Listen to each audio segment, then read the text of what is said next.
Look closely at the figure before you. Study him. Study his costume. This is Luke Cage now, a superhero, yet unlike any other before him. But he was not always as you see him. Before the superhero, there was the man. Today on the Comic Book Report, the Luke Cage Omnibus from Marvel Comics. Stick around and check it out.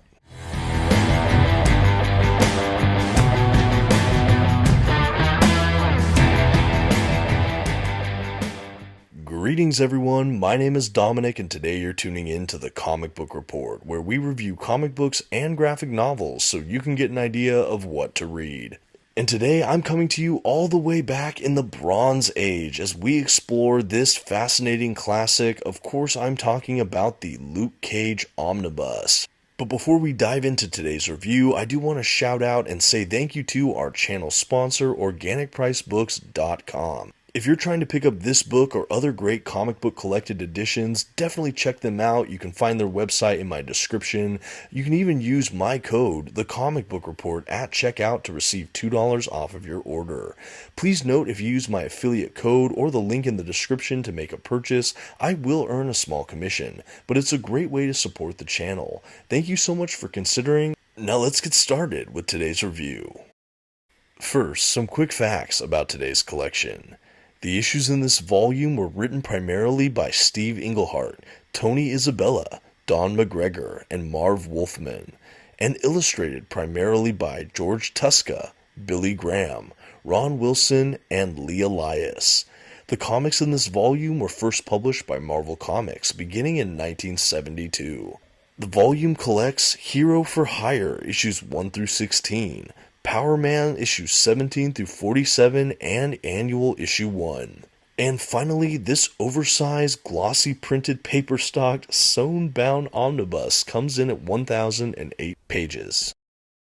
At this time, I'd like to issue a general spoiler warning. I will be flipping through the contents of today's collection and commenting on plot points throughout. You've been advised. Okay, and here's our first look at that Luke Cage Omnibus from Marvel Comics. This here is the standard edition cover. We do also have a direct market cover available for this omnibus. I'll go ahead and throw up a snippet so you can compare them. Personally, I really love this standard edition. I love the kind of painted look of this cover. It's just really gorgeous, and I was really excited to dive in after seeing the cover. The spine is the updated format we see on a lot of Silver and Bronze Age omnibuses, the smaller font and the little picture window, so just be advised for that. I think it does look pretty clean, very, very cool. The back has all the thumbnailed covers of all the issues present in this book. Always love seeing this, really common on Silver and Bronze Age omnibuses like the spines. We do see that on modern as well every so often, but it is a nice feature. You get a kind of bird's eye look at everything you'll see in the book. And that's basically the dust jacket we have for this book. I will go ahead and do one final look at it. I'll examine kind of the interior flaps of the dust jacket. I'll spread it out so you can see what it looks like just in all one piece. So we can go ahead and finish our look at that dust jacket, and then I'll transition to taking a look at the hardback book itself.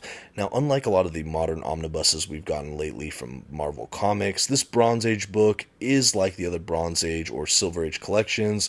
The cover is just kind of the stamped Luke Cage logo, basically. The spine of the hardback is basically a reproduction of the dust jacket, or vice versa. And the back of the book does have this reproduction of just Luke Cage standing there all imposing. I really like the image. I think it's really striking, but we don't really have a wraparound or anything like that. But it's still great that we have some imagery on the hardback book itself. It looks really clean. I think Marvel did a really good job. And now that we're done looking at the exteriors, I did want to take a moment to examine the sewn binding on this omnibus. Again, we have glossy print paper stock. As far as the binding goes, I had no complaints. Because it's an older book, we have those nice white borders around the book, so I felt like the gutter loss we had in the book was pretty minimal. But as I flip through, you can make your own determinations on that, especially for all prospective collectors out there. You can definitely take a look for yourself. But again, I had no complaints. I think it was certainly well bound. And now we can transition into the book proper. We have kind of the title pages, creator attribution, publication information, things like that. And then we have a proper table of contents. I love this in an omnibus. I absolutely love it. For Marvel, it's much more common to see this in Silver and Bronze Age books. We have page numbers for each of the issues. Every single issue is sort of attributed. We have the title of the issue. Really just love this. And I think in a book like this, where there are so many episodic kind of one-shot adventures or kind of maximum a 2 or 3 issue arc, it's really great to have each individual issue mapped, because I know when I come back to revisit, I can go ahead and pick out what issue I want to revisit, find the page number, and I'm good to go. Really great feature that put me in a great mood from the very jump. As far as this character himself, he is such an important figure in comic book history, especially in the kind of representation of peoples of color in the superhero genre of comic books. Yes, in Marvel we had characters like T'Challa, the Black Panther, but he was an African character from the nation of Wakanda, of course. But in Luke Cage we have an African American hero, and I really think that it added so much to this medium, and I was so interested to see what his roots looked like. Now, I do think that some of the origin of this character can be a bit problematic. I think that it is definitely a product of its time, and it leaned heavily into the kind of blaxploitation subgenre of fiction, and so that is something to be aware of when you read these books. They aren't super progressive, they aren't super modern, but at the time you'd get the feeling like they were trying to be representative and kind of give a voice to different minority groups as far as the heroes we see on the covers of these comics. And Luke Cage is certainly a hero in his own way, but it is just an interesting history, and I think that that is another novel thing about this book, is we can see how these social matters were addressed in the fiction itself, but also in the response of these audiences in the forms of the letter pages we get at the end of a handful of issues throughout this book. In fact, I'd say most of the issues. I think the back and forth between the creators and the audience this book reached were definitely fascinating and served as a kind of interesting time capsule for what was maybe going on socially in the midst of so much else during the era these issues were published. So I'll jump on that right at the beginning. I think that this is an important character, but I frankly knew so little about him beyond what I had learned maybe from his Netflix series and just from what I'd seen in other crossover series and things like that. I was really eager to jump into his own title, and I was not disappointed overall. I think that a lot of these issues were a ton of fun, but it should be noted again, this is a Bronze Age book. A lot of these issues came throughout the 70s, particularly the early 70s, mid 70s, and because of that, I feel like this Bronze Age book can sometimes feel a little bit like the Silver Age in the way that there is a lot of dialogue, expositional bubbles, things like that. There wasn't a lot of experimentation in the panel layout beyond some beautiful splash pages that I did really love to see, but because of that, this narrative did feel a bit dense or long-winded in some ways, like a lot of Silver Age books do. Because of that, this book did take me quite a bit to get through. It took me several months to read this book cover to cover, but I am happy I went ahead and finished it. I had a blast reading a lot of these issues. As far as the subject matter we cover, the plot lines, there's almost too many to name here, because in the 47 or so issues, most of them are episodic in nature, kind of these one-shot misadventures, adventures with our primary hero, Luke Cage, month to month. But some of my favorites include that first issue of Hero for Hire, where we get the origin story of this character. We have him as a wrongly accused convict in kind of an Alcatraz-like prison on this little island. He basically gets volunteered, or he kind of volunteers himself for these kind of medical experiments where they try to find a cure for diseases or something. He finds himself in this vat of chemicals, but the experiment goes wrong when a disgruntled and abusive, evil prison guard tries to basically murder him while he's being experimented on. There's explosions, and with the chemicals and the explosion and all of these things, he finds himself given super-like powers. His skin is now harder than steel. He finds himself weighing more, and he's just more dense, he's stronger. And after this all happens, he escapes prison and is assumed dead. He makes his way back to the mainland, and he basically makes a new name for himself, calling himself Luke Cage. With his abilities and his inability to get kind of other situations going for himself, he decides to become a hero for hire. Not quite a mercenary, but more of a superhero that accepts payment. He takes different cases. He almost feels like a detective private eye meets like a fixer, mercenary, hero, vigilante.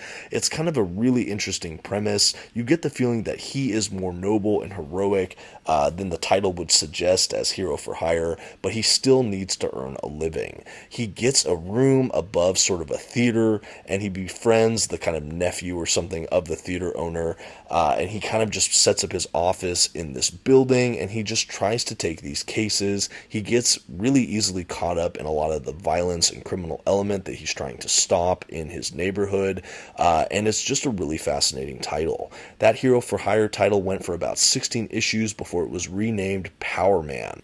Power Man becomes his superhero moniker, his name, and that's what the series is titled for the rest of this book. This omnibus actually ends leading directly into the Power Man and Iron Fist series, that sort of buddy hero book. I've always wanted to read those issues as well, and I think after reading this omnibus, I would definitely love to see that as an omnibus in the future.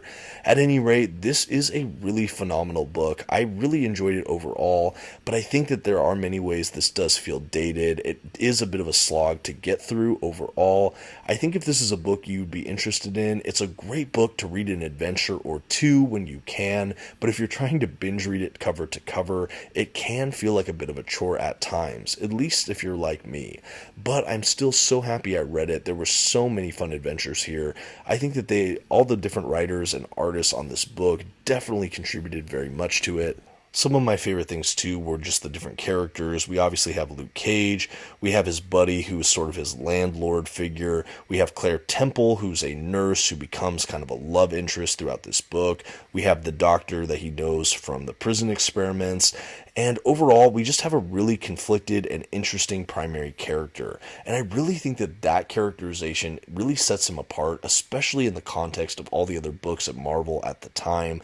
This is a character who's trying to do the best he can, who's been given the short end of a stick a lot of situations in his life. He can't even use his real identity because he was falsely accused. There's several story arcs in here where he tries to clear his name or track down the people that wrongfully accused him, but everything kind of leads to a dead end or falls apart, so he's never really able to get his own justice, and we find him making his own style of justice throughout this book. I do like that we have Luke Cage battle a lot with his conscience and what kind of hero or person he wants to be. I do think he's just really fascinating in that regard, and I do think that even though he might be a kind of problematic character as far as the treatment and how he was written and who he was written by and things like that, I do still think he was a powerful just piece of representation. I do think that he has so many noble characteristics, and it was so interesting to see the origins of this character when comparing him to more modern appearances in different works and adaptations and things like that. The art throughout is kind of quintessential comic book art in my mind. I think a lot of Silver and Bronze Age art, especially from the big two, Marvel and DC, are really just kind of the pictures I see when I hear people talking about comic books or comic book art. Even with my love for so many modern books and modern styles of comic art, I still see these really vibrant, poppy images we have in books like these Silver and Bronze Age titles.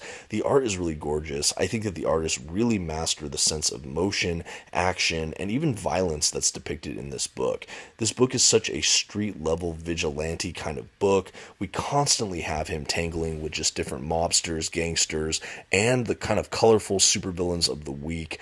But it's just a really interesting take on kind of the Marvel Universe at this time.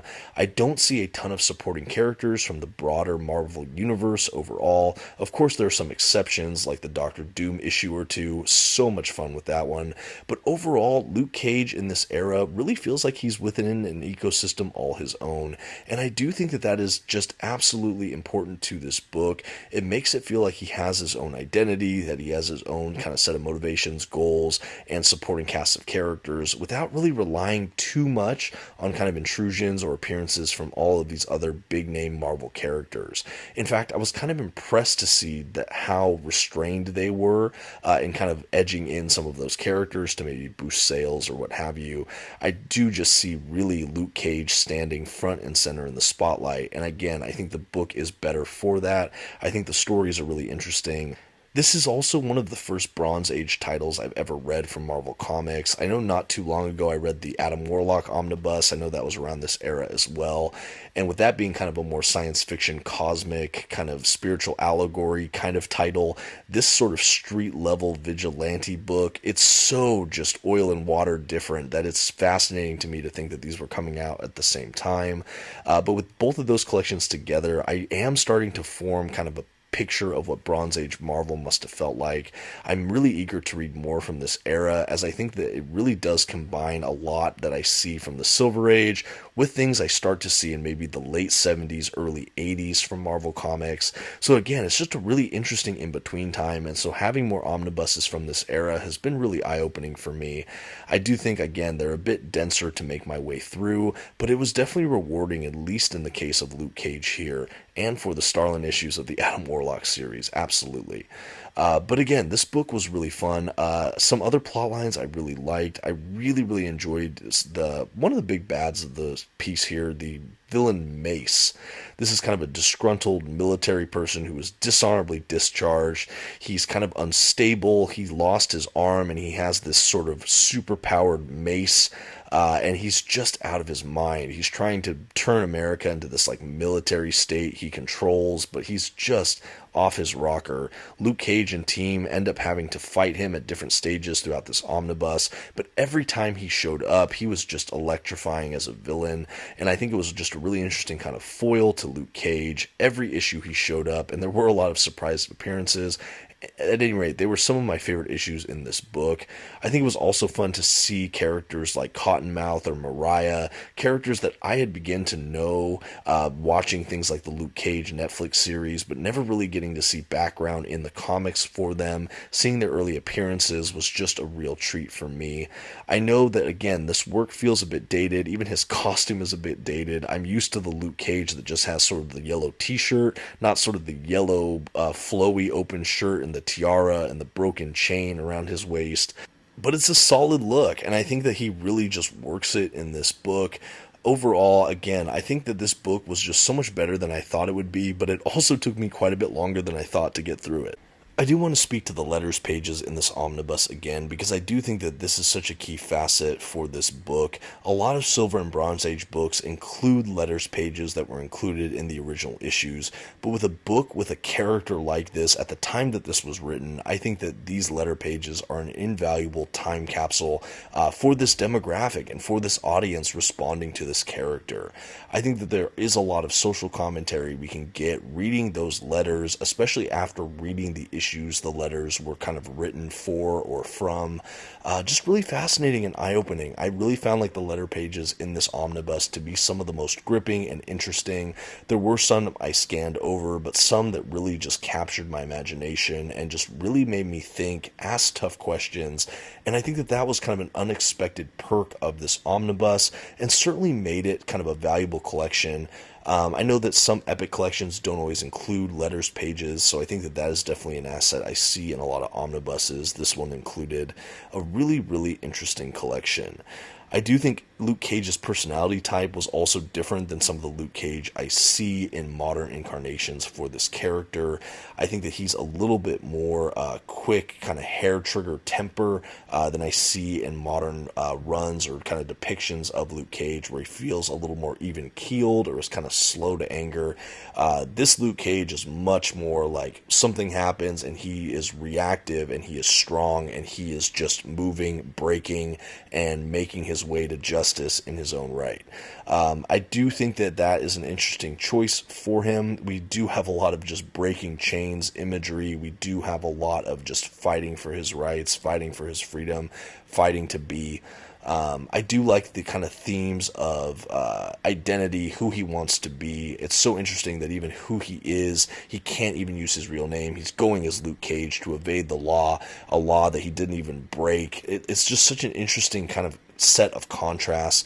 Also him kind of transitioning from the hero for hire to power man, and what that says about his identity and what he stands for. I think that there's just so much to really mine in a title like this. I feel like there's probably a lot of like think piece essays in the comic book fan world for the early appearances of this character, and I think that those are probably well warranted. I think that this is just such a fascinating read in that light, but you can also just enjoy the adventures as kind of standalone Bronze Age adventures, and I think that this book just really functions on so many levels like that. There were a really large handful of creators, both writers and artists on this book, but even with all that jumping around, there is a kind of feeling of cohesion with how this character is portrayed, how his supporting cast is done for the most part, other than there being a stretch where they kind of ignored the Doctor and Claire Temple for really no reason that I could discern. Other than that, there is, like I said, a really good sense of cohesion. Everyone kind of feels authentic. The characters feel consistent. And that's something I definitely would like to applaud, especially for issues dating back to the early 70s. One thing I wish was a little bit better in this book, though, is I wish that Luke Cage had stronger, more iconic villains. I think beyond characters like Mace and some of those people associated with his time in the Seagate prison that he escapes in the first issue, all the villains or antagonists or adversaries kind of felt like one-note wonders, here for an issue, maybe two, and then kind of gone without a trace.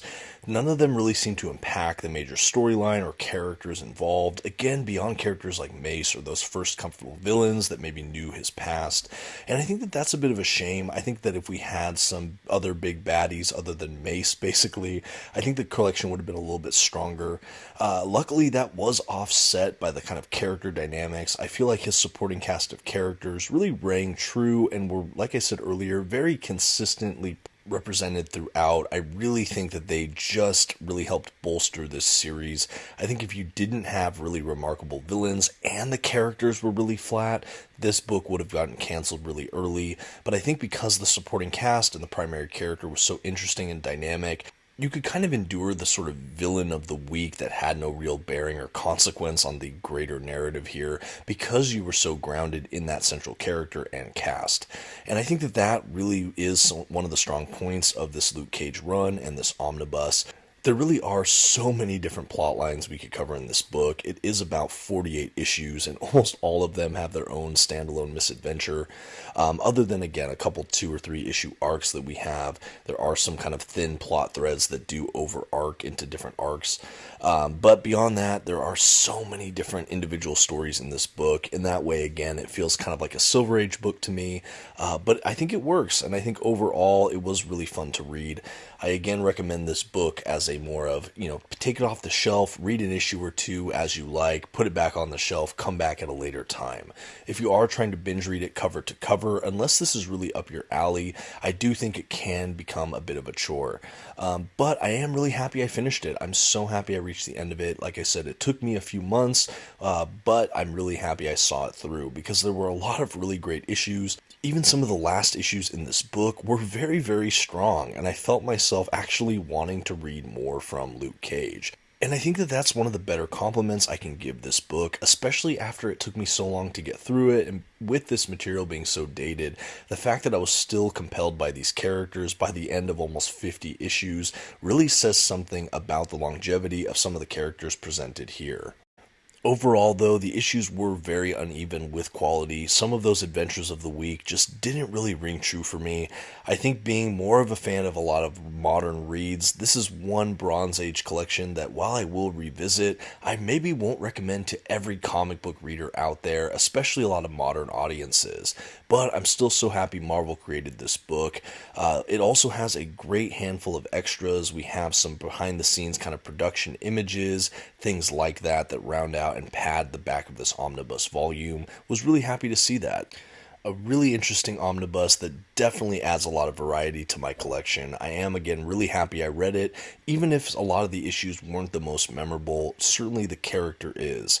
At any rate, I'd love to hear what you think about Luke Cage or this omnibus if you've been a reader of these issues, and I think all that's left for me is to give this book a grade. Here we go. For this dated yet fascinating Bronze Age omnibus collection, the Comic Book Report is giving the Luke Cage Omnibus a C. Luke Cage as a character definitely transcends the time of his origin and the early issues we have presented here, but I do think that this is such a fascinating time capsule, not only for what the characters were like in this time, but generally how people of color were represented in Marvel Comics during this era. Reading the letters pages were definitely a really fascinating addition that really helps just, again, paint maybe what was going on with some of these demographics at the time. There's definitely a really good supporting cast of characters here, but a lot of the villains were really one-hit misses for me. I think that the quality of the issues was really uneven, even if the portrayals of the character was largely consistent and cohesive throughout, which was definitely a perk. At any rate, I'm really happy I read it. I wouldn't recommend it to everyone, but if it is something in your niche or interest, it can be fascinating. I'd love to hear what you all think, though, of the Luke Cage Omnibus or these early issues in general. And until next time, this has been the Comic Book Report. Please don't forget to leave this video a like, a comment, and maybe check out one of my other videos. Until next time, have a good one.